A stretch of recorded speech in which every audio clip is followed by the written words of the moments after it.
Daily আমরা 50,000 টাকা এই 350 লোক 50,000 টাকা দিয়া তারপরে ভাগা করতে হয়েছে ভাই। আমরা বড় নির্যাতিত।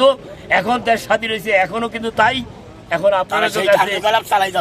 আপনাদের কাছে আমাদের আবেদন, এখন কি করতে হবে? মূল দাবিটা হলো আমরা পরিশ্রম করি, এইটাই যে আমাদের কষ্টের পয়সা আমরা কোনো মুসলমানকে দেব না।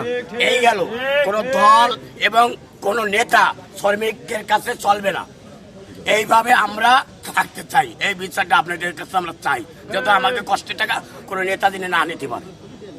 চাঁদা দিবেন না? চাঁদা দেব না, মাথায় বস্তাটাই না আমি চাঁদা দেবো আপনার। কেন আমার শরীর খাটাই আপনার টাকা দেবো?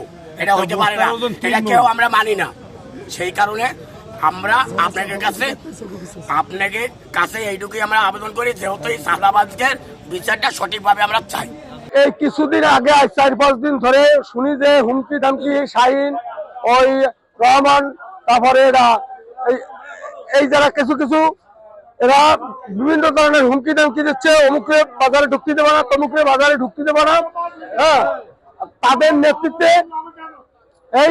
নেতৃত্বে এই কাজগুলো হচ্ছে। আর তাদের নিয়ন্ত্রণে চলবে, শ্রমিকের টাকা তারা লুটে বাটে খাবে। এই ধরনের হুমকি যারা এগুলো বাধা দিচ্ছে তাদের প্রতি তারা আকৃষ্ট হচ্ছে।